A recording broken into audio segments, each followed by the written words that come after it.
one, we're going to start with the Pledge of Allegiance.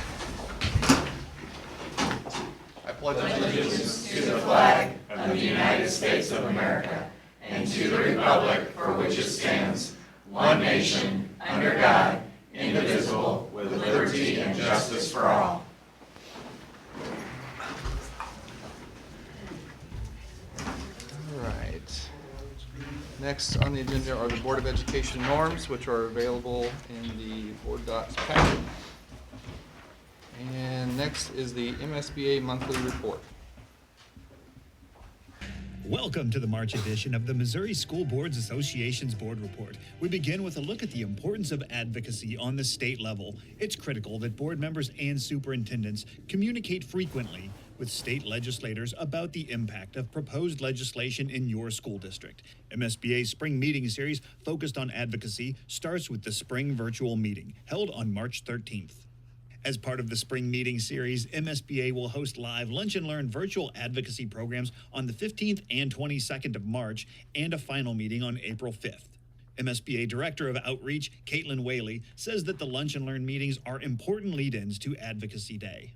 I think any time that we can provide you with some updates on policy and just general happenings as it relates to public education, it's going to help to prepare you for Advocacy Day. So we've got 3 wonderful sessions on those Lunch and Learns. We're going to hear from the current Commissioner of Education, Margie Van Dieven, and we're also going to hear from our Finance Director, Linda, about some things happening with the financial cliff. And then we'll also have a prep session about specifically Advocacy Day with Brant, so we can really get you as prepared and informed as possible going into that Advocacy Day. And make plans now to visit Jefferson City for Advocacy Day on April 9th. Programming begins at the Mill Bottom in Jefferson City at 9:30 a.m. and concludes at the Missouri State Capitol, where you can visit your legislator, attend the rest of the program, and check out the student showcase. As always, we urge you to stay in contact with your legislator not only during Advocacy Day, but during the entire legislative session. Caitlin says it's important to communicate to them the impact legislation will have on your school district. School board members are really that local voice for public education. So while we are so happy to welcome our school board members to Jefferson City for Advocacy Day, really every day is Advocacy Day for school board members. You are in your community, you're meeting with not only legislators, but local leaders, local thought leaders, and you are the voice for the value of public education and what need public education fills in your community. And here at MSBA, we want to make sure that we're giving you the tools and the information that you need to be a strong voice for public education. As the legislative session progresses, we will keep you updated on developments through our Legislative Voice newsletter sent to members via email each Friday during the session, through critical issue alerts and periodic webinars. The state of Missouri's Department of Public Safety is offering another school safety improvement program for fiscal year 24, expiring June 1st of this year. The fiscal year 24 program funding provides public school districts that did not participate in last year's funding program with 1 year at no cost access to MSBA's online emergency operations plan development tool, MOEOP. Any Missouri public school district not yet using the MOEOP tool should take advantage of this limited time offer. John McDonald, the Chief Operating Officer of MSBA's Center for Education Safety, says that it's more important than ever to have a good emergency operations plan. I responded to and managed school threats and emergencies for the past 16 years. And what I know to be true is that the school threats of today are more complicated than ever before. And the very best school safety, prevention, preparedness, response, and recovery begins with a robust emergency operation plan. At CES, we believe strongly, like all of you, in the duty to protect our students and staff. And it was with this in mind that we created the web-based Missouri Emergency Operation Plan tool, also known as MOEOP, that 247 districts across the state have been using for the past year. The MOEOP tool, with your input, will provide you with a safe and secure web-based all-hazard school emergency operation plan. Visit the MSBA website for more information on how to register for your district's free MOEOP tool. And last but certainly not least, it's March, which means it's School Board Recognition Month. All of us at MSBA sincerely want to thank each and every one of you for all that you do. Your hard work and dedication to your schools and communities are appreciated, and your commitment to all students does not go unnoticed. Visit the MSBA website for materials to help celebrate. So with that, thanks for allowing us to have some time at your board meeting, and we'll see you in April for the next MSBA Board Report.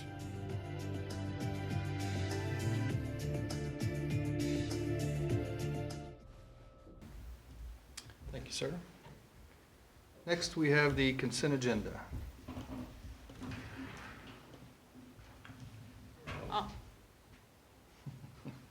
I'll motion to approve the consent agenda items as presented.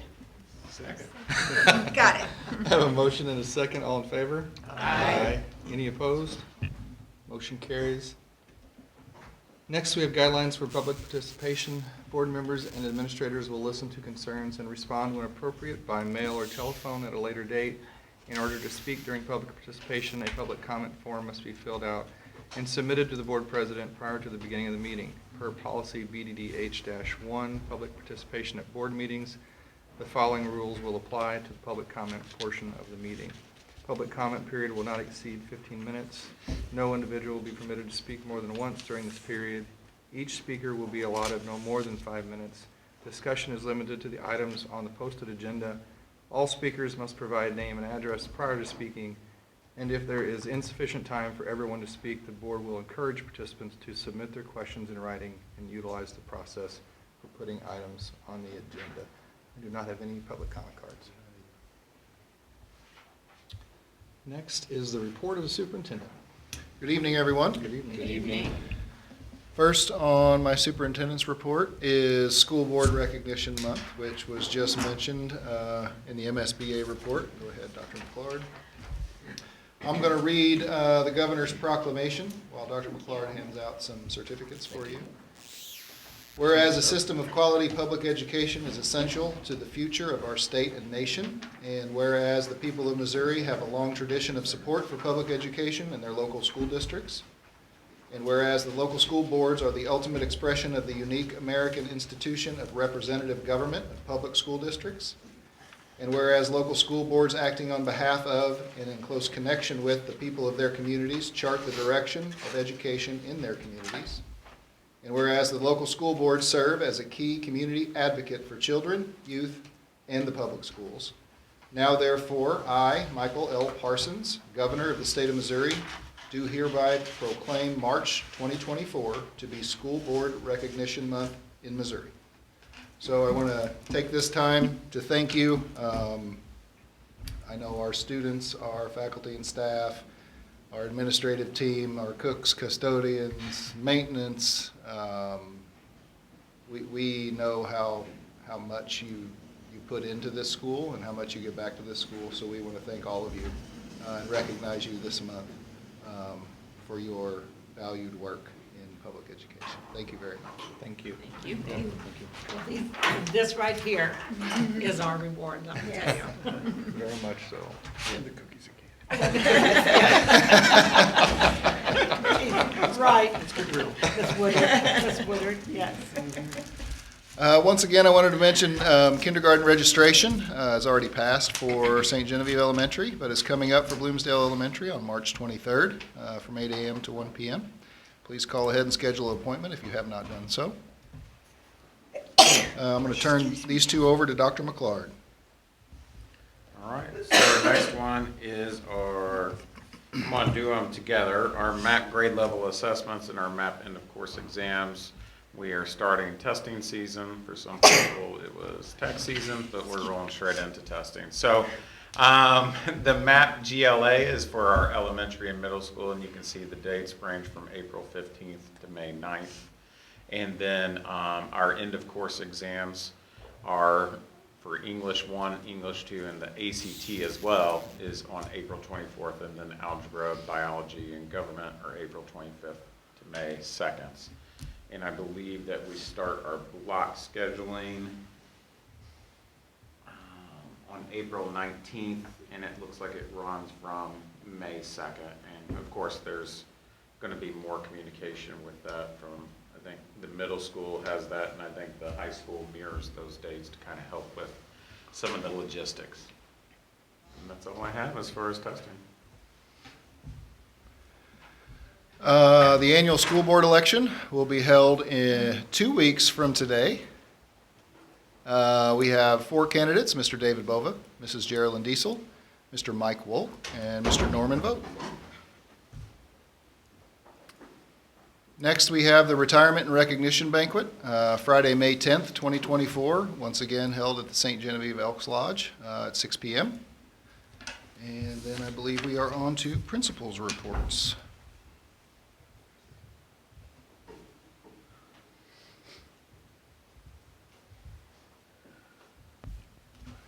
Good evening. Good evening. Can you hear me? This seems really low.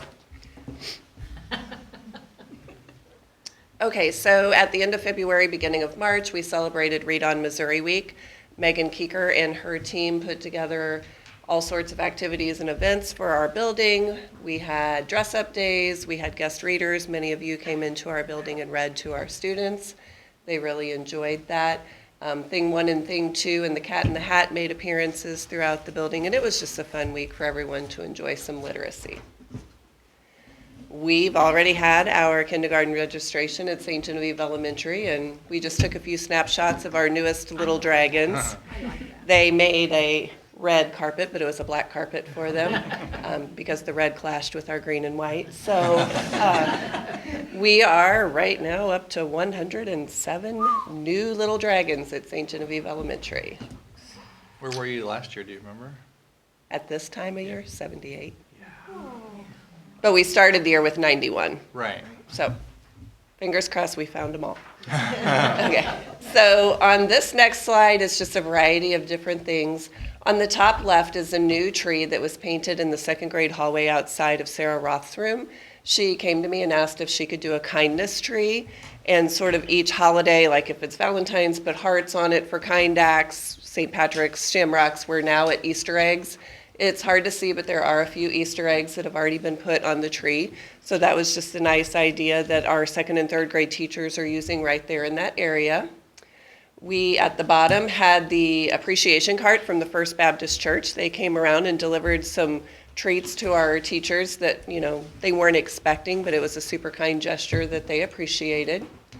In the top middle, we have some of our kindergarten students who were setting leprechaun traps, trying to catch the sneaky little leprechaun that runs amok around our building at St. Patrick's Day.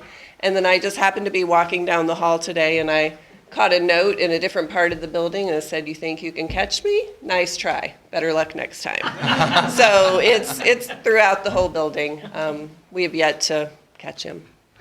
At the top right, not finished. At the top right, Angie Viax's 2nd grade class, she always does a book tasting with her students.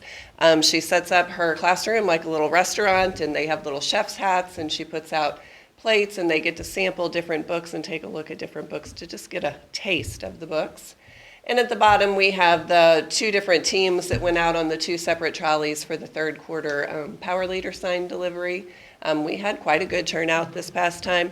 The last 2 years, we've had to cancel our 3rd quarter deliveries for either snow, or last year there was like terrible wind. So we were excited that we were able to go out this year. Okay, a lot of positive office referrals. Mr. Kingery always does my video, and I couldn't find him today, and popped in and spent a lot of time putting these in here, and then all of a sudden I got an email that said, "Here's your video," and I'm like, "Oh, you're just a little too late." So we have 2 slides of positive office referrals because it takes a long time to download these and make them small, so I apologize, the 2nd slide gets a little wonky.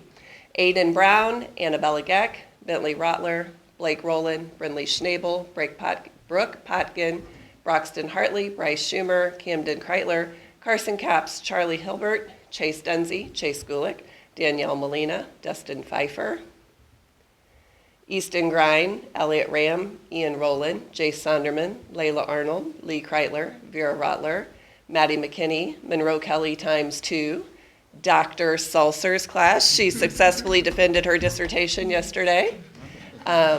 Zoe Grass, Noah Huber, Nora Dunzy ×2, Rain Hampton, Rhett Weiler, Ruby PQ, and Nicholas Vitale. Yeah, by this slide, I was tired of making them all the same size. I do have to tell you a little story about, we made a congratulations to Dr. Seltzer on the announcements this morning, and one of our students read it, and I wrote it, and it gets a little sloppy in adult handwriting.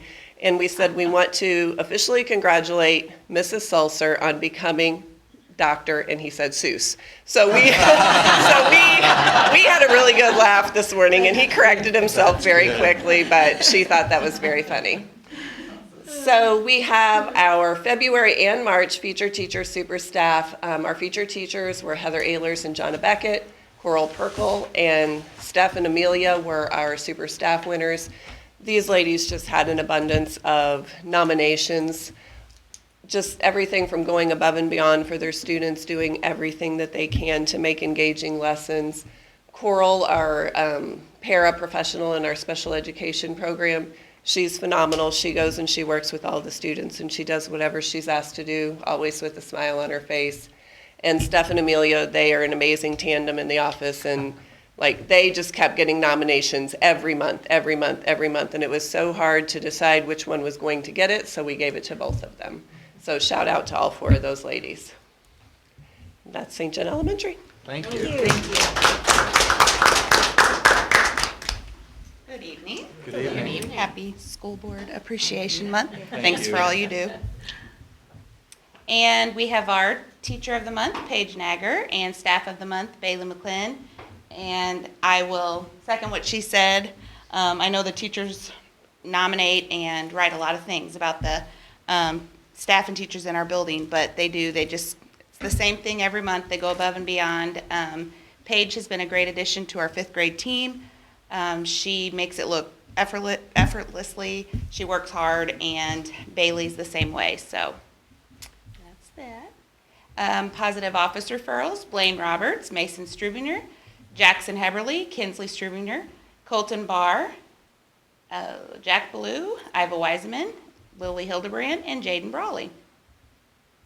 We had Read on Missouri Week as well, and did all the fun things, dress-up days. Several of you came to read. Thank you. We had past and present school board members, and Bailey was able to come one day to take a school picture of our students as they all dressed up in a class color, and she brought the drone in. They were pretty fascinated with that. So we really enjoyed that piece, and thank you, high school, for allowing some of your kiddos to come out. That's a big perk for our kids when they get to see characters dressed up. So it was nice. Thank you.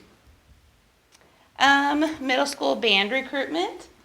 Miss Elders came out. She came out, I guess it was 3 days to talk to the 5th grade students. And then she came out another day and brought her jazz band, and they performed. And I know that's always a favorite time for our kiddos. And I hope that I hope that really helps, recruit them and bring them your way. So we appreciate that. Down at the bottom, Mrs. Fritsch, I know most of you probably know, but she does raise bees, and our 1st grade teachers asked if she could come in and teach them, her students. So she brought her hives in, and not any real bees, not any live bees, but the kiddos really enjoyed that. So, and then in the middle, we had our, this was with Read on Missouri Week. We had students participate in creation of bookmark, and Mrs. Guilford voted on, and some students voted on those. So Adelie Bays, Madison Stomberg, Lacey Snyder, Elena Renaud, Skylar Farabella, Joseph Hanks, and Stevie Wolk. They all won the contest. Our 4th grade students have been selling used books over their lunch hour, and they are raising money for their field trip to help cut the cost on their field trip. So I believe they go to Cece's Pizza in the bowling alley. Then we have had several students participate with Mrs. Fritsch in a math competition, and I had her do a little excerpt about it. 9 students competed in a mathematics competition. They were 4th graders Avon Bays, Xander Braun, Ellie Day, Sawyer Edwards, Caden Marler, Tristan Rapp, and Everly Zerwig. 5th graders Lucas Weber and Ben Platoff. They practiced after school several afternoons, and then the competition was held at Bloomsdale 2 days after school. It was a virtual competition. And then of the 9 students who competed, 5 had scores that qualified them for regional competition in Cape. Ellie Day, Tristan Rapp, Xander Braun, Lucas Weber, and Glenn Pladoff. That competition will be held April 6th on SEMO campus. So hopefully next school board meeting I'll be able to tell you we have some winners. So we had a Bloomsdale Elementary talent show, and thank you to Mr. Gattinger and you for coming out and doing voting on our students. They had a wonderful time. Our PTO set up the concession stand, so they were able to purchase snacks, and the kiddos really enjoyed the show. So it was a good time had by all. Thank you. Good evening. Good evening. Thank you for the opportunity, as always. Let's jump right in. Miss Susie has changed careers again. She is now a ranger. Compliments of the National Park Service, our local friends at the National Park Service. Mrs. Meyer, who is Susie's vocational coach, got a hold of those guys when we had River PD and asked them if they'd be interested in sponsoring Susie. And so for the last month, Susie has been Ranger Susie. And, you know, she just changes jobs a lot. That's part of her journey. I have to respect that. It's good for our kids to see what is available to them in the universe. And we appreciate Mrs. Meyer for always doing a great job with that. On the far right, those are some of our band kids. And I chose this picture on purpose because I want you to know that when our kids go off to band competitions, I know this is important to Lindsay, it's very important to me too, that we're not just engaging in band competitions, that we're also engaging in pro-social behavior. That is something that we take very seriously in this district. It's something that we've made a priority in our classroom observations. And band is such an important pro-social activity for our kids. They learn how to function together, they learn how to listen, they learn how to collaborate, they learn how to work together towards a goal. But some of that comes from the fun parts of band too. And this is our guys at the Family Fun Center on their way home from the Mineral Area Clinic. And I just wanted to point that out, that band is just so much more than that. And this seemed like a good night to do it because you're going to have the music program review tonight from middle school. At the bottom, I want to be very careful and not to steal too much thunder from high school, but this gentleman is Greg Kester. He's the Missouri Principal of the Year. He just works right over at Potosi, and he's the Missouri Principal of the Year. And he came and talked to some of our high school kids, but John called me up one day and said, hey, we think we can slide in some of your middle schoolers if you want to bring them down. So Mr. Kester was kind enough to give us about 35 or 40 minutes, and we sent some of our representatives from NJHS, from Student Council, and also from our Teacher Helpers student group.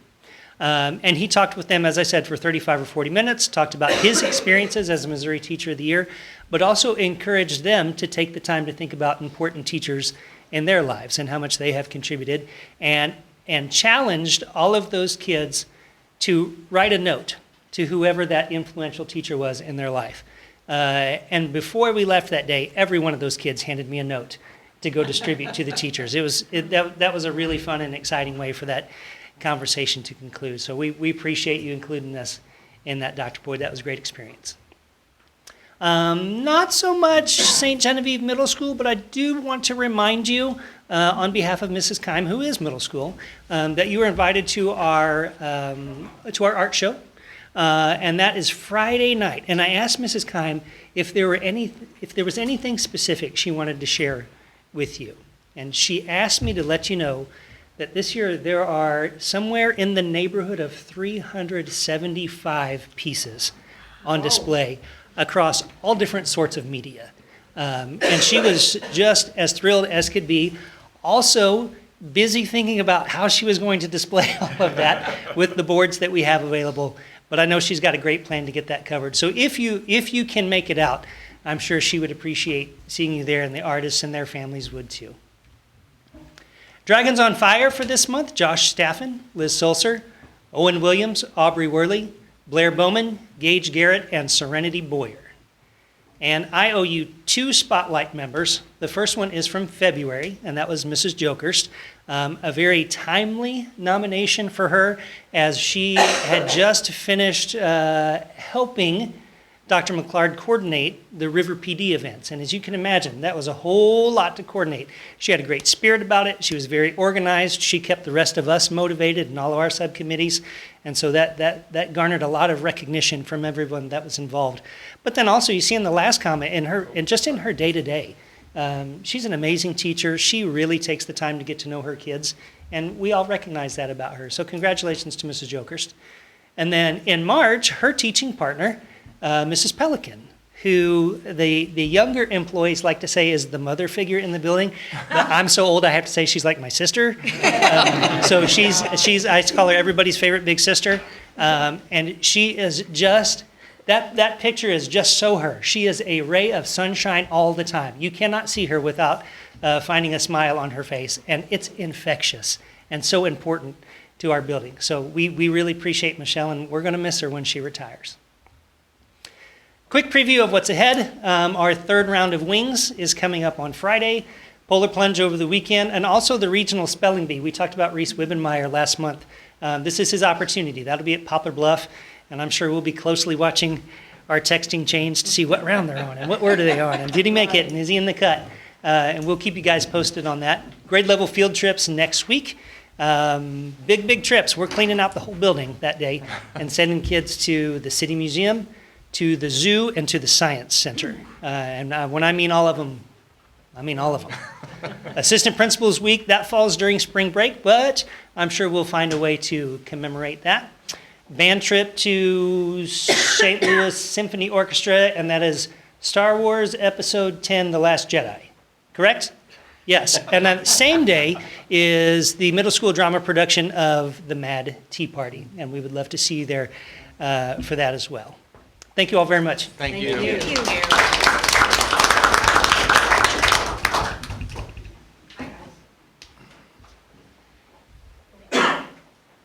So I'll get to these in a second, but happy School Board Appreciation Month. Thank you. So on this first slide, you see the tractor. It was Drive Your Tractor School Day. It's a super popular morale booster, especially this time of the year, second semester. A lot of people really love it and talk about it throughout the day, and which teachers participated in it. So on the top is Miss Fallert's computer programming class. I wish I didn't cut the picture off the way I did, but I think that's that's Sophie Fritsch. She's holding a controller, and it looks like, you can't see it, but she's controlling like an RC car. They were driving around in our commons. On the bottom right, Doc already talked about it a little bit, but Greg Kester came and talked to us. He was the Potosi Teacher of the Year, and I got to actually see him get awarded that at the basketball game. It was away at Potosi, and it was like their homecoming type deal, and everybody, it was like a standing ovation for him. The ambiance was crazy in there. You can tell he's a really great guy. So when he came to talk to us, Dr. Boyd and Mr. Toombs said, any leaders or anybody in Future Teachers of America, this would be a really great opportunity to come listen to him. It was, I think, 2 weeks ago, and it was from first hour to maybe mid-third hour. His speech was more toward appreciating your teachers and understanding that it is hard to be a teacher and it's important to recognize them. So we kind of went through the steps how to nominate Teacher of the Year, because everybody has a teacher that really impacted them. So like he did with middle school, we wrote a note to a teacher that we wanted to write to, and it got to them. So on the bottom is Miley pressing track and field t-shirts on a heat press, and that kind of transitions me to what I emailed you guys about a while ago. I emailed you and asked you guys what sizes you had. Let me take these out. This should be in order, and if it's not, pretend like it is. Thank you. Oh my goodness. We made these and some cups, some tumbler cups. Thank you, man. And it was kind of a team effort. I love it. Made the design on Canva. Wow. Thank you. Thank you. We made the design on Thank you, sir. Canva. We ordered the shirts way ahead of time, and it took a team to help line and press. So the tumbler cups, this was one of the, I think this is the second time we ever made cups, and they turned out really good. So I hope you guys really love them. That's Wow. And what she's not gonna say is she designed them, she made them, she coordinated all of this. I know she sent the email to you guys. She's not gonna take credit. are so. Thank you so much. These are awesome. You love them. So if for some reason you need a smaller or larger size, just email me back and we'll make you a new one. It's not a big deal. Okay.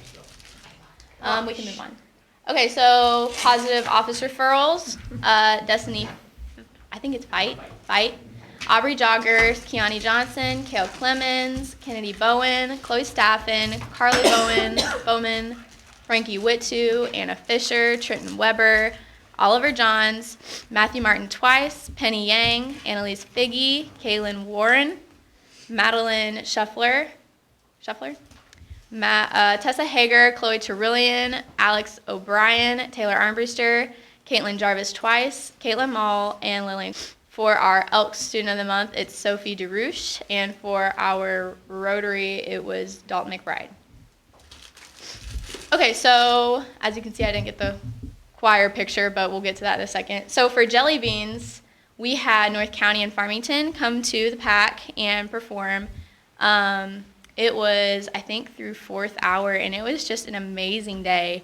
It was awesome to see the collaboration and what our special education students and athletes could do, and it was also awesome getting to share that with our neighboring schools. Afterwards, we had lunch together, and we listened to music, and overall, it was a great day. I had the opportunity to announce, and being backstage and getting to talk to a lot of them, it was a good day. Choir ratings, I tried so hard to get a picture, and I could not find a picture with anybody I talked to, but I have the ratings. And it's a lot of people, but I'll cut it down. Damian Dickerson got satisfactory. Aiden Eisenbeis had outstanding. There was a trio that also received an outstanding, and our ensemble received outstanding. But London White Hume received exemplary and is actually going to go to state in April. So hopefully this time next month I get to tell you that he did really good. Okay, so I'll start with National School Social Worker Week. I know Miss Stefgeg personally, and she's an amazing person, and I know that her job is so hard. She's in a more secluded spot in our school, and she definitely does not get the recognition that she deserves because she's an amazing person. So I wish I got a picture of the cup, but it's a tumbler just kind of like yours, and a group of 3 worked in our entrepreneurship class with Mrs. Crump and made her a school social worker cup. It was personalized to her. Do you want to talk about advocacy now? Sure. MSBA, they talked a little bit about you guys having an opportunity to go and participate in advocacy, and I just asked Anna to include this in the presentation just because I feel like it's so important with where we're at right now in our current climate in regards to education. The legislative session is in full swing. They're talking about a lot of bills on both sides, the House and the Senate. So at the end of February, I had an opportunity with the Missouri State High School Principals Association to go and participate in their advocacy day, and just an opportunity to get up to the Capitol, walk into a lot of offices, be able to collaborate, meet, talk to a lot of the legislators. And I think the neatest part for me is they know me really on a first-name basis because we've worked really hard to build relationships. We had our legislative breakfast back in October, spending time up at the Capitol, and that's the one thing that we frequently continue to hear from them. They want to see us, and they want to see us at the Capitol, and they want to hear us, and they want to hear our perspectives. They want to hear our stories. And so it was just really neat to be able to spend the day. So that picture, actually, the individual all the way on the far left, his name is Jamie Berger. He's a representative down south of us, down in the Kelly area, and had an opportunity to meet him the last couple of years. Built a really good relationship with him, and he said, "Hey, would you like to walk out to the House floor?" And I said, "I would love to walk out to the House floor." So it was open, just a really neat opportunity to be able to be out there. He walked us back to where his seat was at and told us what his responsibilities were within the House of Representatives. He is the majority floor leader, so he kind of got an opportunity to walk us through a lot of what he does on a day-to-day basis and how he runs all of those pieces. So just a great opportunity to build relationships, and I encourage, for those of you guys that have an opportunity to participate in that or reach out to a representative, please take the opportunity to do that. Build the relationships, have those conversations with them, because those relationships are what really allows us to be able to have their ear, bend their ear whenever we need them. So, thank you. Thank you. Okay, so Mamma Mia, they performed, I think, March 8th, 9th, and 10th, which was a weekend. And Friday, they had a teaser during school. I went to both the teaser and Friday night, and it was an amazing performance. They really did a good job. And they have a social media platform, and they kind of showcase the things that they did, from practicing to buying and trying on costumes to the performance itself. And you could see that they had a really good time together. All kinds of students are put together in this, and it's pretty awesome. But it's also an opportunity for student collaboration, because Mr. Rapp's class ended up helping them make their set. It works with Dr. Smith's DLP class, with the TVs throughout our school. It kind of showcased like the times and when they would be showing. It works with Mr. Roth's school development class, because we help make their posters to send out on social media or any other platform that they might want.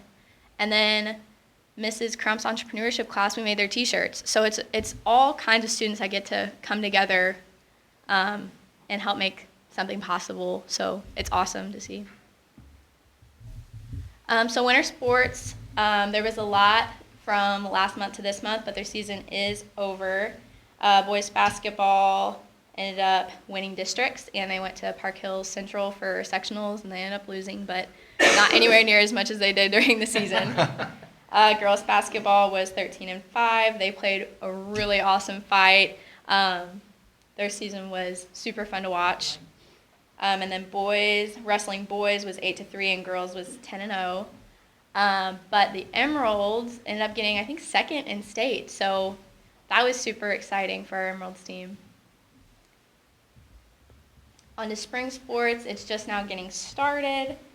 Track plays 6 on their first meet Saturday at Cape Notre Dame, and their next one's going to be Friday. Golf played yesterday and got second overall. Baseball, they had a jamboree, won both games, and tonight they're playing, I don't know how to say it, Duchesne? Shin? Them. And then softball, we went to Jonesboro, Arkansas. We played in a tournament. We won 1 out of the 3 games, but they played last night against Kingston, stomped them, and they're playing tonight in Murfreesboro, Illinois. So for clubs, speech and debate, they won their districts. They got first in the speech events, first in debate, and second in readers theater, as well as like many individuals placed as well. National Arts Honor Society and actually French, they went to Indy and they spent a week in there. I can't remember where they went. Do you remember? I think they checked out some museums. Yeah, they checked out some museums, and they got to stay at a hotel, and they bonded. They do it. I think they did it last year, so this was their second annual. Student council, I didn't get to go to this one, but normally I go to MASC. I go to their districts, their state, and their week-long Fulton trip. They learned a lot about new ideas to take back to our school, ways to celebrate teachers, how to go about new fundraising things. So they had a lot of fun and got to bring back a lot to our school. Scholar Bowl, they placed 4th in MAAA, and they're competing in districts in April. And esports, tonight was actually their senior night, so they got to celebrate that. But they also hosted a Hearts and Carts, which was not just for the gaming club, but it was available to everybody in the high school. And they had placers. And then lastly, Teacher of the Month was Ms. Schwent. She is an exceptional teacher who possesses an unwavering dedication to her students' academic growth and personal development. Her dynamic teaching style engages students, making even the most challenging subjects accessible and interesting. Beyond her expertise in the curriculum, she fosters a positive and inclusive learning environment where every student feels valued. Her genuine enthusiasm for teaching inspires a love for learning, leaving a lasting impact on her students' educational journeys. Her commitment to excellence and compassion makes her not just a teacher, but a mentor who shapes and empowers young minds. She always makes us popcorn. Thank you for your consistent service to the students at SJHS. I think that's all I had. Thank you. I think everyone up here probably also wants to thank, we all received Thank you. some wonderful drawings and letters. And cookies. Thanks to Mrs. Woodard, Yes. and some candy. Much appreciated, much appreciated. And I've got a tote ever since we've been getting that. I do too. Pretty good, pretty full. But anyway, Adriana, we got to see the Teacher of the Year get that award. And let me tell you, not one time did he talk about him. It was all about everybody else and how he got it. So he is a phenomenal man. And then also, we all go up to the legislative thing. On the 9th. Yeah, I don't know how long, we've been going up there for a long time. Quite a while. Yeah. And Mr. Kester also spoke at the MSBA conference in November. Yes. So he was Yeah, great. that's how. the keynote, yeah. Thank you all. I think that Yes. these are wonderful, and the Oh my even gosh. better rewards are seeing students like Miss Bennett speak to us. Absolutely. The next few months hold a lot of rewards: graduation, baccalaureate, preschool graduation, honors banquet. So, thank you all for all you do. And those invitations are coming soon. I actually just had it on my desk, so Mrs. Dallas will be getting those invitations out to you guys soon for the honors banquet. I think, And then graduation, I do want to put a quick plug, sorry, Dr. Taylor. No, you're fine. Graduation, I did reach out to the students and have asked them, so if you have a specific student that you would like to give a diploma to, please reach out to them and have them shoot me an email. I want to do that so that way I don't miss anybody. And so I asked them just to email me. I'm compiling them in a file and I'll tag those diplomas. So if you guys have somebody specific, please reach out to that kid and have them reach out to me. Okay?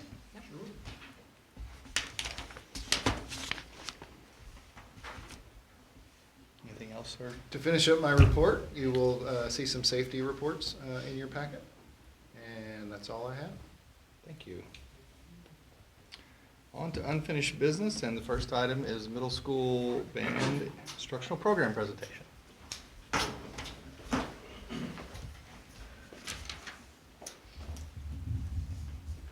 Hi. Good evening.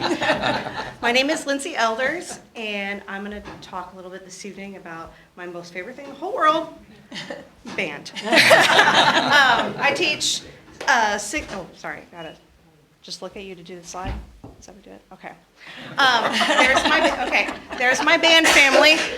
We've got 54 kids enrolled in band. Those are 6th, 7th, and 8th graders. We have 4 additional kids that participate in after school only. I do count them, so that puts us at 58. I am counting. About 10 or 15 of these kids actually started with me in Music Fundamentals. And Music Fundamentals is a relatively newer class. The big difference between Fundamentals of Music and band is Fundamentals of Music is only a semester long. So that has really kind of kept us on the radar because most of the electives are a semester long, and it's tough for a kid, even if they think they may want to do band, it is tough to give up a full year of elective, especially when you're a 6th grader and that's all you get. So a lot of our kids take Fundamentals of Music semester long. We start with guitar. I have a classroom set of guitars. Everything in Fundamentals is free. They can take the guitars home and practice. The goal for that guitar unit is to get comfortable on some chords so that they can play pop tunes and they can go when they go camping with their family, they can jam. You know? And then beginning band is a year long. That's like the introductory course for our band instruments. That's brass, woodwinds, and percussion all in one class. Any 6th, 7th, or 8th grader can take it at any time because it's important for our coursework to be accessible to everybody. The band class is the 2nd and 3rd year band class. That's just higher level literature. We're expanding our range, playing harder rhythms, and I'll get into that in just a minute. We also have an after school jazz band that meets once a week for an hour. those students, it's a kind of an extracurricular thing, and I'll get more into that when their slide comes up later. And this young lady, the picture on the left, she started in music fundamentals as a 6th grader. She decided she liked it. I talked her into joining band. She joined band halfway through 6th grade. She was interested in percussion. That's a good fit for our fundamentals kids because you can get going on that pretty quickly. So she's a concert percussionist, and then she was in our after-school jazz band as well. She's an 8th grader this year, and she's our drum set gal. She's queen bee when she's on that drum set. And the reason I chose her in these 2 pictures is it shows kind of a new route that kids are getting into our program. And so she's awesome. Caitlin Hunsley. And this is kind of the little curricular snippet of what we're going to talk about this evening. That's what I'm teaching every day. It's a spiral curriculum. Those are kind of our big ongoing units. And what a spiral curriculum means is that kindergartners are teaching learning rhythm. We're learning rhythm in 6th grade. In 12th grade, we're learning rhythm too. We kind of touch on all of these all the time. And rhythm in kindergarten may just be keeping a steady beat. In 6th grade, we get a little more advanced. And then, it gets even more advanced in high school. And so this is just another quick snippet of my smart board. So this is what you would see on my smart board, and this is the same for fundamentals and beginning band, and we review it in band class. So these notes, the kids can come up to the smart board and they can move them around, they can change the rhythm, they can try to trick their friends into counting the rhythm, and we get real comfortable manipulating. There's your 4 beats, they're all different colors. What color is beat 1? It's yellow. And then we move on to this, which at first you think, oh, it's scary. But if you look at that little blue circle that I put in there, that's the rhythm from the previous slide. And the rest of that line, this is nice, is just the thing repeated, right? And here's all the other rhythms that we've already been through. So if you start, at a foundational level and you introduce it in small chunks, and you just keep expanding on that. So these are my overall goals for our band program. Oh my gosh, what's happening? There we go. Okay. So there's 2 kinds of achievement that we are keeping track of. We're keeping track of students' individual achievement. We want each kid to play whatever instrument they're on, and this is in fundamentals too, really, to the highest level that they can go, that they want to go. And while that is what I do, I teach them to play an instrument, we teach them to read music, and we try to do it right the first time, because when you learn how to hold a flute, you're going to hold it that way till you're in 12th grade. So we gotta get it right the first time. The other thing that we're keeping track of is our ensemble achievement. When our kids are on stage, we want them to do well. We want to be successful as an ensemble. And the way we do that is we keep our program accessible to everybody. So it fits in their schedules. They know who I am. They know what I teach. We keep it affordable. We have a ton of school instruments that you could borrow for $25 a year. If you can't afford that, you can do it for free. And I tell the kids that now. And keeping our enrollment numbers high and retaining our students so that we're more successful. And these are some of our high achievers. These dudes, this was from last fall. They're going to audition for all district band. They go up to Hillsborough High School. They have prepared music. They go into a room they've never been in before with a band director they've never met before who's facing the opposite way. It's called a blind audition. And they play the best they can. They get 1 shot. They get scored on a Chromebook. They run it on an Excel sheet. And you get in or you don't. It's pretty stiff competition too. There were over 400 kids that auditioned for this honors band. And that is our guy that got in. And you can see he's pretty excited. and that is the all district band. And the reason I left that slide in there is because if you were wondering, well, how do you decide how many flutes are in and how many French horns or whatever? All of our honors band numbers are based on the Missouri high school state band numbers. That's kind of the goal. So if you want to know how big a band should be, that's what I'm going for. And this is our spring. This is our spring all-conference band. And then that's a different band, same stage, but that's a different band too. And then that picture was from last year's district band, that's just too good to pass up. Yeah, yeah. And this is our jazz band. So our jazz band, we have one this year, we had one last year. It's a relatively new kind of club that we do after school.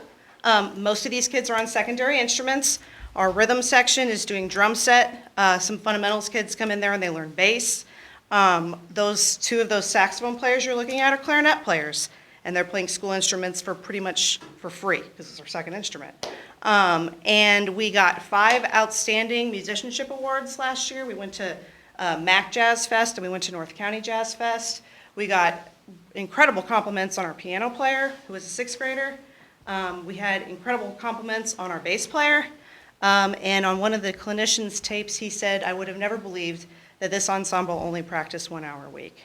And the reason that I left that one in there is because that is an example of a high-achieving ensemble. And part of the reason that it is because jazz bands are a little smaller. And we had the right number of kids in the right sections. Okay. So another one of my goals is to create a positive classroom culture that cultivates teamwork and values all team members equally. There is no bench and band. You're an important member of the team no matter what. And there's just some happy band kids. And another culture goal that I have is to create a positive classroom culture that promotes social skills and kindness. And I think Dr. Mercer did a good job of describing that. That's the St. Louis Symphony Orchestra field trip. Those field trips are open to the public. So it's not like we're sitting in an auditorium of a bunch of other schools. The people next to us have paid up to $70 per ticket to go to those. So we use our walking feet and we use our inside voice. But they do a really good job. And we've had a ton of success with those. So it goes to show you what our kids are capable of. And amplify positive school culture and school spirit. Go Big Green. And that's our we do combined middle school, high school football game there. And there's our homecoming parade. We keep them busy.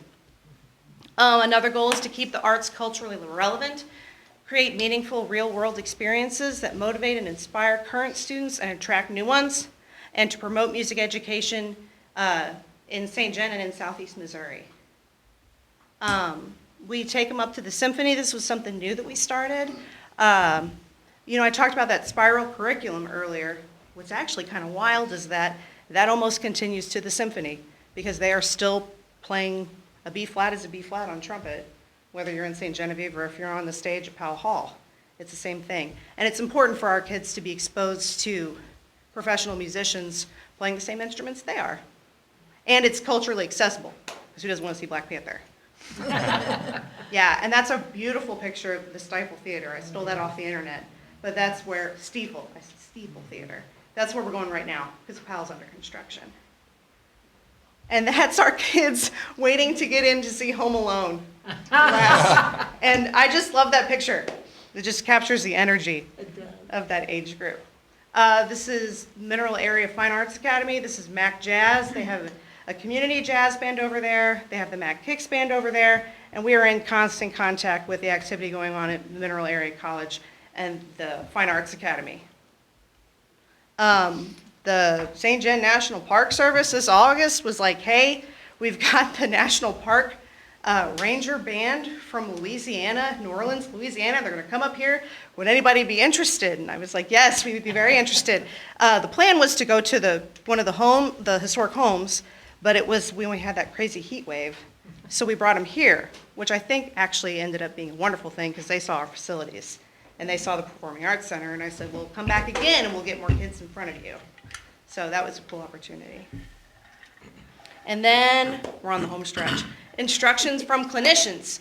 So when we get these kids out there on field trips, sometimes we just watch other people perform, and sometimes we perform and we get feedback from clinicians, and that's just supplemental instruction. And here's just a couple images of these kids playing and working with other music educators than me. These last two gentlemen were our college professors. And another additional access to supplemental instruction that I really encourage the kids to take advantage of are the band camps that are now popping up everywhere again, which is fantastic news. We have a lot of local sponsors that will pay the tuition for our kids to go to band camp, so that all mom and dad have to pay for is just basically the gas to get them there and get them back. And we've had a lot of success with that. So, that's my band family. And I think that's going to wrap up my section. Thank you for letting me speak with you this evening. And if you would like more information about band, you know, there's my contact information. Sunday, April 28th at 3 p.m. is our concert in the PAC, and I welcome everybody to come check us out. Thank you very much. Thank you. Thank you.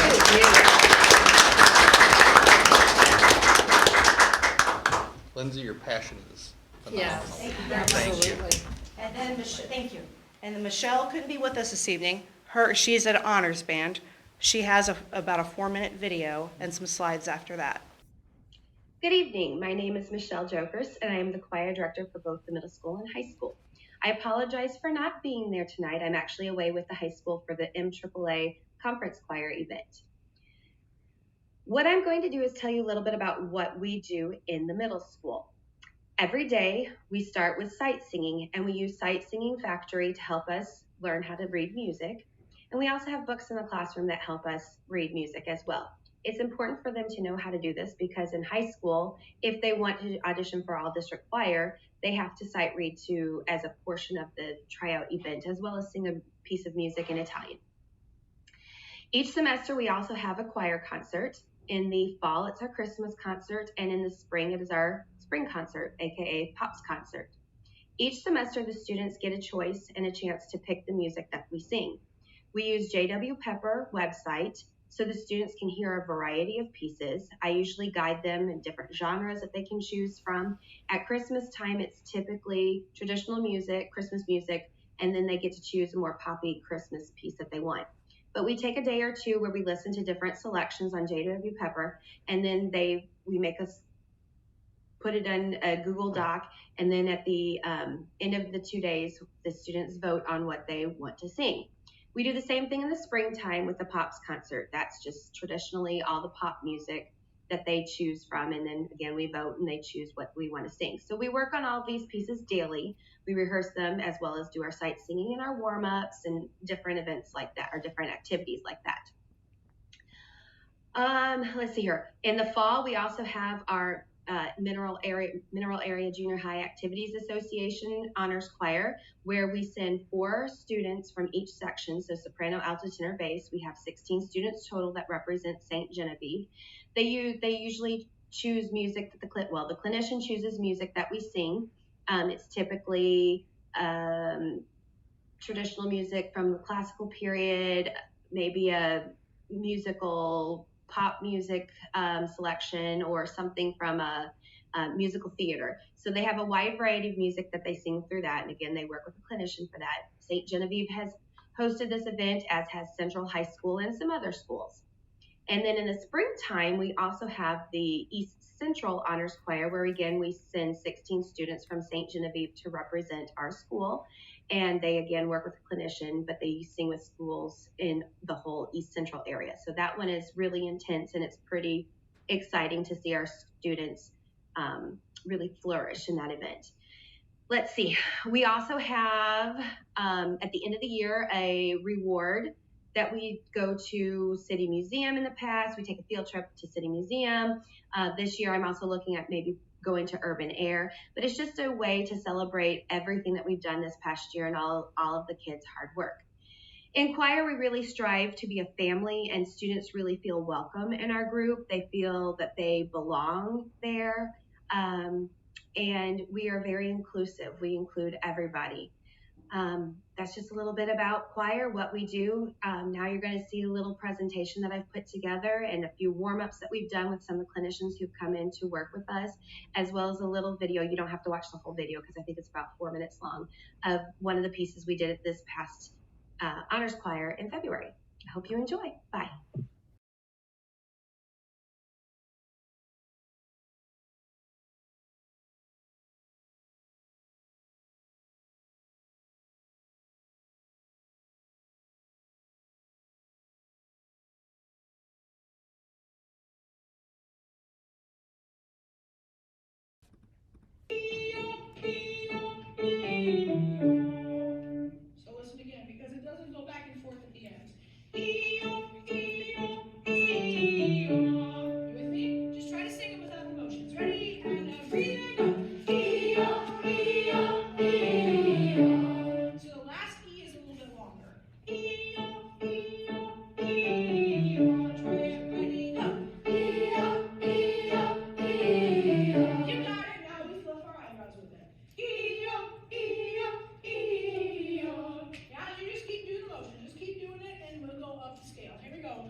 Be nice and strong. Stand tall. 2, 1, 2, girls.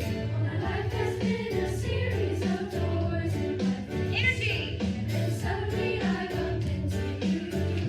Good. Nick. I've been searching all the way to find the one place. And it's the party talking for the chocolate. Here we go.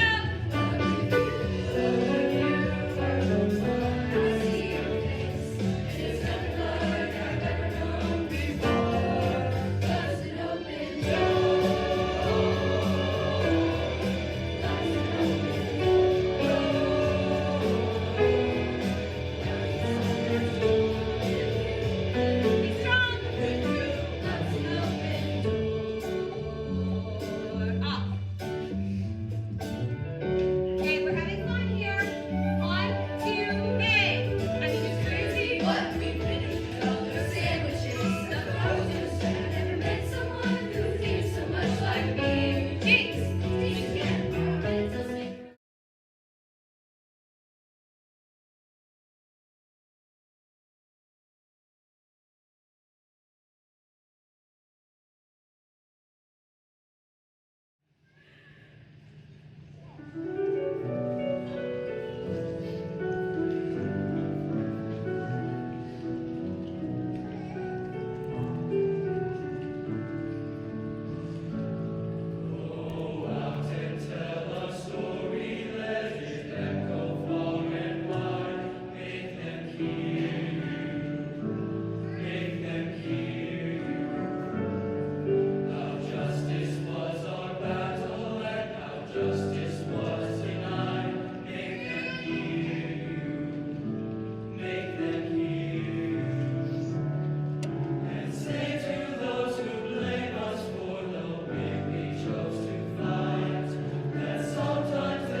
Thank you. Thank you. Thank you.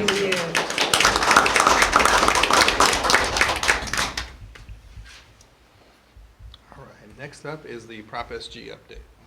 So last month, Brock Miller and KRJ Architects were here to give us a thorough update on where we are. I just have a brief update for you.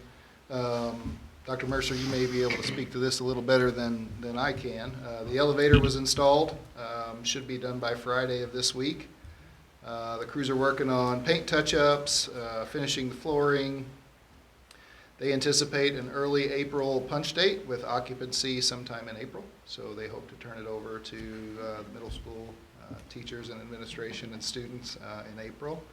At one point, the middle school project was anticipated to be finished by the end of May, so we are thankful.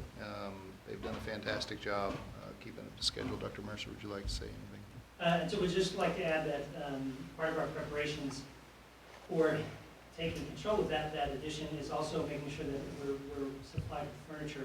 And I want to thank Dr. Taylor for the flexibility he's allowed me in going through and making those purchases. And I want to assure you and our stakeholders that we're pretty frugal shoppers in the middle school office. And if I may brag for just a second, that's one of the reasons that we're able to fund that out of our office rather than through the bond issue, is because we did have some surpluses this year. And rather than reabsorbing those, Dr. Taylor has given us permission to spend those on those offices, the waiting space, the lactation room upstairs, And so we've been slowly accumulating, and I'm just getting my Allen wrenches ready. Start assembling furniture, and so Saturday or Sunday, you can find me up here, knee-deep in cardboard boxes and for my. Well, let me know, I'll come help. Okay. Awesome. Looks like there's also a contest. Yes, for Yes, elevator. we are starting a raffle to draw a winner for the first student elevator ride. So I was going to have the privilege and the honor of saying I was the first student to ever ride that elevator. But we're being careful just saying student because we know it's got to be tested first. We're not going to put a kid on there first. So some lucky student will win that title. That's awesome. Thank you. Dr. Taylor, quick question. Yes, sir. And I apologize. Can you talk about the budget piece of that? Like, did we come under budget for that estimated cost? So from the preliminary numbers, I believe we are under slightly with some additional value engineering that Brock Miller was able to provide, looking at some alternative materials, not going with a concrete brick exterior and portions of the building. We were able to come in under budget, yes. Great. The Early Childhood Center classroom section of the concrete slab was poured last week. Bailey and I got to go up and take a gander while they were pouring. I believe Frauenberger was up there pouring it, and their crew was going to town and know what they're doing and get after it. So we're thankful for them. We have a second pour scheduled for the first thing tomorrow morning. Framers have started on the classroom sections with some structural steel anticipated to arrive in the next few weeks.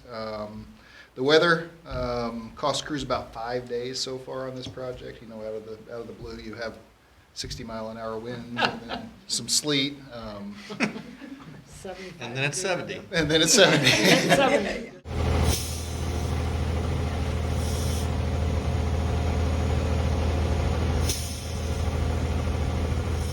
And so Mr. Carl was out there with me, and he was talking about the old days when they used to pour concrete and they didn't have a pump truck and they would just move the hose around. So it was fun to watch them work out there. And then Bailey sent the drone up and got some aerial footage as well. Real quick fun fact, I asked the construction crews because we while we were out there, about 5 trucks came in. We were there about 20 minutes, 5 trucks, one after the other, and I looked at Matt and said, hey, how many trucks for this one concrete pour? 27 truckloads, one after the other for the classroom portion, so that was fun fact. That's a lot of concrete. That's a lot of concrete. Fun fact. And so you can see probably, I think I counted, 16 or 17 guys out there working while they were pouring it, so. Looking at it, that's facing Ridgeway and Maple, correct? So the left side that's already complete is going down the hill towards that electrical substation. And then the right is going up towards Lori Meyer Roth's house. And you mentioned it, this is the classroom portion, and then the portion that goes off to the right is the gym and offices. So there'll be the multi-purpose There you room go. and then the office spaces, yes. And then there's some steel going up, so as long as the wind doesn't blow too hard, those walls will be there. Right. Just an update on St. Genevieve Elementary. We're nearing the end of the design phase. We're having ongoing discussions with Brock Miller, KRJ, as well as Taylor Engineering. We're talking about parking until we're blue in the face, trying to get some plans in place to minimize the impact that that's going to have. We have been working with Bowman Excavating. We put a plan together out here in some green space in front to put about 16 spots to take some pressure off of the parking places we're going to lose, and then as we move out of the construction phase, that will become visitor parking for substitutes for people coming to drop stuff off, because we have none of that now. I think a lot of times when people come in, there's no parking and they have to park on the street and walk. So that'll be an ongoing addition and benefit that we will have. The athletic facility, we continue to focus on in-progress projects in the planning stages, and we continue to have this kind of waiting in the wings. And to your point, Mr. Gettinger, being frugal, those bids, I think Colin spoke last week about the bids coming in, and he's really, really pleased with where they're coming in at. So we hope that continues, and I know he'll continue his work on the value engineering component of it, and continue to watch the budget numbers. I think that's all I had for the Prop SG update. Thank you, sir. On to new business, and the first item on the agenda are the insurance rates for the 2024-25 school year. So this has been quite the roller coaster ride. Much different than last year when Dr. Fleeg trained me how to do this. We stayed with UHC last year, so there wasn't any changes in plan structure or design. This year, the MAAA Insurance Consortium was looking for a variety of options. For a long time, we have been jumping back and forth between Anthem and UHC as they bid against one another, trying to keep rates low, and Wall Street has done a great job trying to manage that, but that's a huge impact on our employees who manage that, and not only those employees, but the employees who use those services. So we went out and thought outside the box and listened to some presentations by several different organizations. Anthem refused to bid this year. UHC came in with about a 20% increase in insurance rates. We kind of knew that because of the status of our consortium isn't as healthy this year as it has been in the past. So we looked at some self-funded options, worked with Wall Street, and landed on OSBA. OSBA stands for Ozark School Benefits Association. We also looked at other self-funded plans such as MEUHP, which stands for Missouri Educators Unified Health Plan, and then D2E, Direct to Employer, which is also self-funded, and I believe the hospital is contracting with them to provide insurance for their employees currently. But ultimately, the consortium landed on OSBA. They originally had 4 PPO plans and 4 HSA plans. The school districts that offered an HSA plan as their base plan for employees were hurt more than the school districts that offered PPOs, and we're one of those school districts. So Wall Street reached out to me, and I worked with Jay and Ashley to try and put something together that maintained our current level of insurance while not causing the rates to go through the roof. We were able to get to a plan. Those plans are in your packet, and I provided the most recent update. The first page of your plan is PPOs. There's 4 of those. And then the second page of your plan are HSAs, and you will see 5 of those. Originally, there was 4. We added what's called gap insurance, which they worked with before to reduce the deductibles for an individual in a family and get that down to $513 per employee per month. We are currently at $500.82 per employee per month. So there are going to be some additional hoops to jump through with gap insurance, but we felt like this provided our employees with as close as we can get to what we currently offer. That being said, several superintendents were still had their feathers in a ruffle a bit about this switch and what OSBA should be doing for our consortium entering into their group.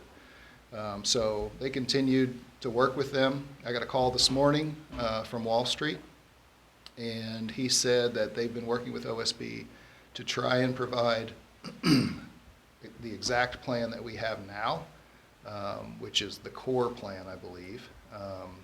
He would mirror that, add the gap insurance, and our rate would be a little lower than that $513. So that would be removing the Blue Preferred component because I believe we have both Blue Preferred Select and Blue Access. So this would be removing the Select and just having the Blue Access. That's still in the works. I waited until the last minute today to try and get this information for you, and I was on the phone with Ashley before we came over to try and be able to just have one meeting and vote. It turned out we may have to have another meeting. I wanted to do that so that we would be prepared for enrollment and not be too late in the year and put too much pressure on our employees over in district office. We weren't able to do that. So it looks like we will have to come back once those plans are finalized and bring it before you for a vote. But tonight, these were the plans that were provided. These were the plans that the insurance company looked at, discussed. I think I included in your packet as well a list of questions and answers that we talked about. It was great discussion. The insurance committee always brings to the table different perspectives and different things that you don't always think about coming from different employees. So it's a really good process, and they make us ask the hard questions and get answers to those questions before we make a move. So I know, Mrs. Blue, you were on the committee. Would you like to add anything at all? I think you covered it. There was a lot of great discussion. So that was good, all the questions coming in and trying to pick apart the new plans and see how they would work and how employees would do with them. So the gap insurance, it could require extra paperwork for employees, but it also lowers the deductibles from $6,000, $6,500 to $3,000? Correct. And I'm hopeful that the paperwork on the employee end will be minimized. It will require an extra card that they will have to present when they go in for services. And that's the piece, how those medical facilities and medical providers, how much they're aware of the gap insurance piece. Wall Street has assured us they called over to the hospital and asked them, is this going to be an issue? And they said, no, we've seen this before, we're able to handle it. So they've already taken some steps to contact providers and try to head off some of those issues. But like with any insurance change, whether we're going from Anthem to UHC or vice versa, or UHC to OSBA, there are going to be bumps in the road that we're going to have to work through. And that's, Wall Street's been pretty good with us on addressing those concerns. I think Wall Street contacting our most frequent providers would be a big help. Yes. Do we still provide life insurance? Yes, so those are ancillaries. We talked about this afternoon too, because I wanted to be able to discuss those this evening. We're not. They think they have a pretty good handle on those, but those kind of take a back seat to the big rock of the medical insurance piece and jumping through hoops to do everything we can to provide what we currently have and not have those costs increase. So like OSB is, it's what, a consortium, or is it? OSBA is a consortium. They have 99 schools currently. The MAAA coming into their consortium would represent about a third of their total population. A little less than a third. They even represent other schools within the state. Yes, they have 99 other schools in the state of Missouri. Do you know if their rates been steady up, down? So the last 2 years, they've been stable and have been able to provide a 0% rate increase. Great. Now, you have to be healthy. Mm-hmm. And I think we can take some proactive steps on, getting our physicals every year and helping our employees understand what we need to do everything we can to be healthy. But that's the key piece. And every time we go into these negotiations, it's where's your percentage? How much are you paying in on your plans? And then how much are we paying out? And insurance companies don't tend to lose. Will it be renewed every year? So every year, our consortium is coming in with a 5% rate bump as a protection for the other 99 schools. Next year, that goes down from 5% to 3%. So if they give a 0% increase next year, our rate will reduce 2%. And then the following year, it goes down another percent, and then the following year, it falls off.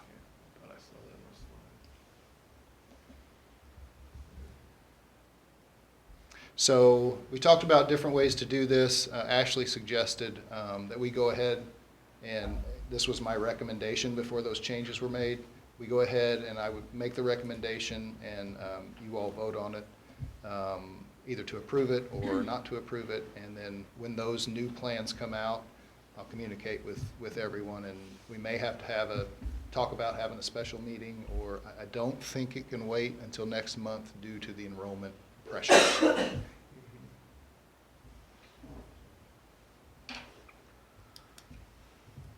Still dental and vision and.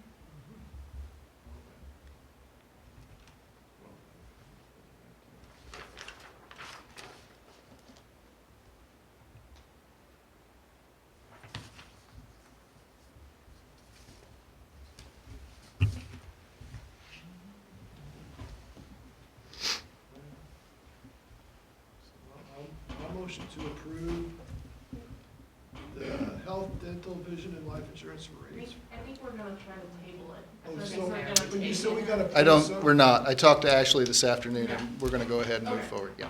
So, keep Yes, sir. moving with that Yes, sir. motion. Thank you, Chrissy. All right, motion to approve the health, dental, vision, and life insurance rates for the 24-25 school year is presented. Second. I have a motion and a second. All in favor? Aye. Any opposed? Motion carries. Thank you, sir. And Thank you all. Thanks, Jamie, for sitting on that Yeah. committee. Yep. Next, we have the addition of a school resource officer. Yes, we've been talking about this for a while. Oh, there are the rate plans. I always forget that. We've had them for We a have. while. That's pretty small, anyway. So a while back, I collected some data from the MAAA schools regarding their student enrollment and the number of resource officers they had. You can see that on the screen in your packet. You can see that our ratio is the highest there. So I know, all the administrators know, all the teachers know how hard Officer Clark works and how overwhelmed she can be at times with the number of reports she has to write, the number of interviews that she has to conduct, investigations. It's a lot. And she's pulled in a lot of different directions. It's been time for a while to add a school resource officer. So you can see if we add one school resource officer, that will take us to a ratio roughly of 900 to 1, which puts us right in the middle of the pack. So I think it's a step in the right direction for our schools. Our hope is that this will allow more presence at Bloomsdale Elementary School, because I know she's hard pressed to get out there at times. But with that, I'd recommend adding a school resource officer. Are there any questions? You didn't know farming, please? Yeah. So. I feel like you said he didn't respond here. I was trying to be a little more politically correct. He didn't respond. Superintendents are busy people. And so these were the ones that were that week that were able to respond. All right, I'll make a motion to approve the addition of a school resource officer position for the district to begin at the start of the 2024-2025 school year. I'll second. I have a motion and a second. All in favor? Aye. Any opposed? Motion carries. I know you've been working hard on this, thank you. Yes, thank you. It's been a Much needed. process. Thank you very Yes. much. Yes. Any personnel changes approved during closed session this evening will be provided in the draft meeting minutes within 72 hours of adjournment, and obviously this print needs to be a little bit larger. That's on me. No, I agree. Next, we move to an adjournment of open session and back to close. Okay. Wait a minute, it skipped. I had it, it never fails. I had it right in front of me and now it went to the one where you're clear. Here we go. I make a motion to adjourn to the open session of the regular meeting of the Board of Education of St. Genevieve County R2 School District. And we will take a roll call Hold vote. on just a I'll second. second. We're gonna motion to adjourn open session and return to closed session. It's the second. You made the Sorry, That's and okay. return to closed session.